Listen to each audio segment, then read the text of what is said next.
Everything that I'm going to prepare today. Looks good. We have some zucchini, sliced zucchini, mushrooms, yellow squash, onions.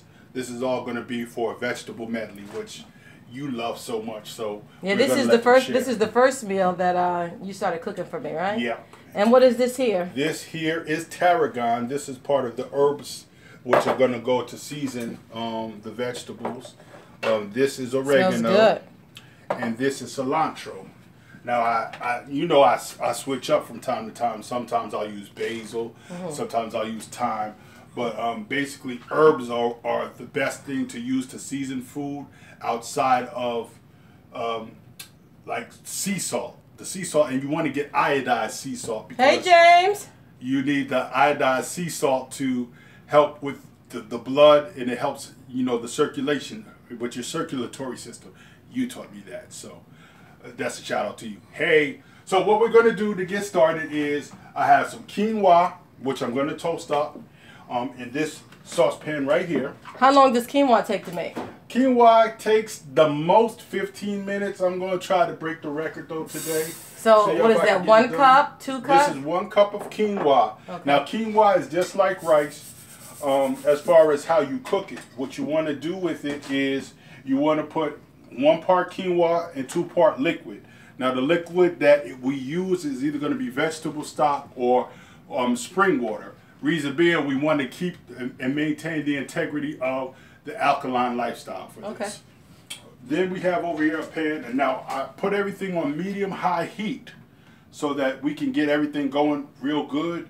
Then I'm going to reduce the heat once I put the liquid in so that it'll cook the way it's supposed to cook. It has to absorb all the liquid so that it'll be, the way you like it. All right. So here we have another pan, which the vegetables are going to go in.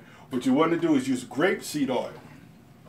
Grapeseed oil has no calories and no carbs. So for those that are diabetic, this is probably the best thing you can use.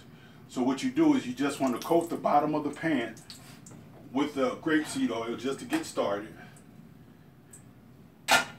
And see, you got a little smoke, so that's good. You want to see a little bit of smoke because you want your vegetables, especially the onions, to cook quick. So I'm going to start with the onions. So is that 1 whole onion? 1 whole medium-sized onion. All right. So what you do with that is while it's cooking like this, you just stir it around. That's good.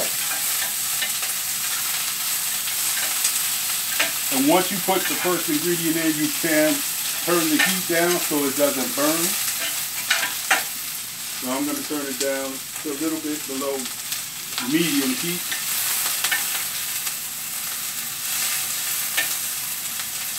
Onions make anything smell good and taste good. Now the good thing about onions is onions have a lot of flavor, so they add a lot of flavor to whatever you're cooking. But onions also can cause acid reflux, so you have to be careful not to use a whole lot of onions in your cooking. For those who do suffer with acid reflux. One of the things I love about onions is when you cook them, they let off this aroma. It just smells so good. And then I like it when it starts to brown like this. Other people like it when it's translucent, but I like it when it's brown. So the onions are going pretty good right now, so I'm going to go ahead and add the squash.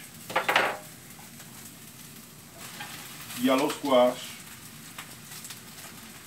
I'm going to have to.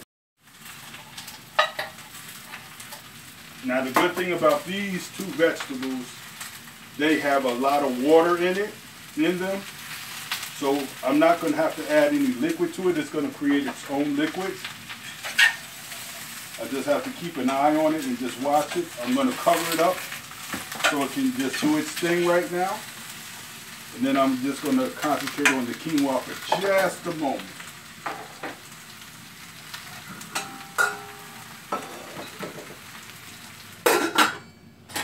So now with the quinoa, what you have to do is... We're back with the finished product. Now what happened while we were gone, everything cooked. So as you can see, here are the vegetables along with the mushrooms.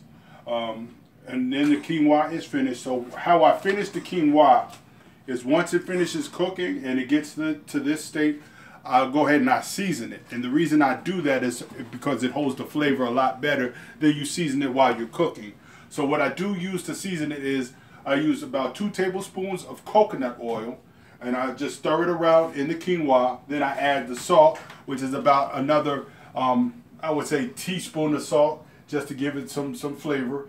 Then I also used no tarragon this time, cilantro, thyme, and oregano.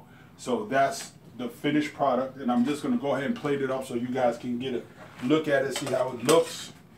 And then we're going to have my wife Tawana and Miss Laura, who allowed us to use her lovely kitchen. Go ahead and give this a taste. I like presentation, because if it don't look good, then to me the food just is not going to be good. So I try to make it look good.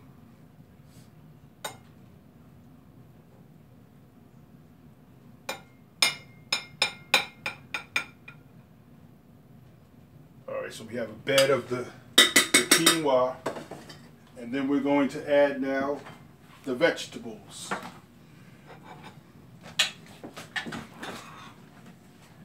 And what really makes this good is the broth that the vegetables make, or the juice, however you want to call it. So this is the first meal that you made for me when I first started going alkaline. One of the main meals that I made to lose the 70 pounds in 4 months. And what has changed about us in that time? Has it changed? Has the flavors enhanced? Or? Yes, the flavors have enhanced. Because when you first started, you used the bell peppers along with the zucchini and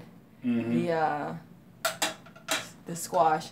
Now we use the sweet peppers. Yeah, and that's because, you know, the taste buds change. So even professional chefs, they like to clean up their plates so that there's nothing missing. You don't have to see any spots or anything. All right, so this is the finished product of the quinoa and mixed vegetables, which are zucchini, onions, and yellow squash, along with some mushrooms. So this is it. It'll be part of our cookbook, which is coming out soon.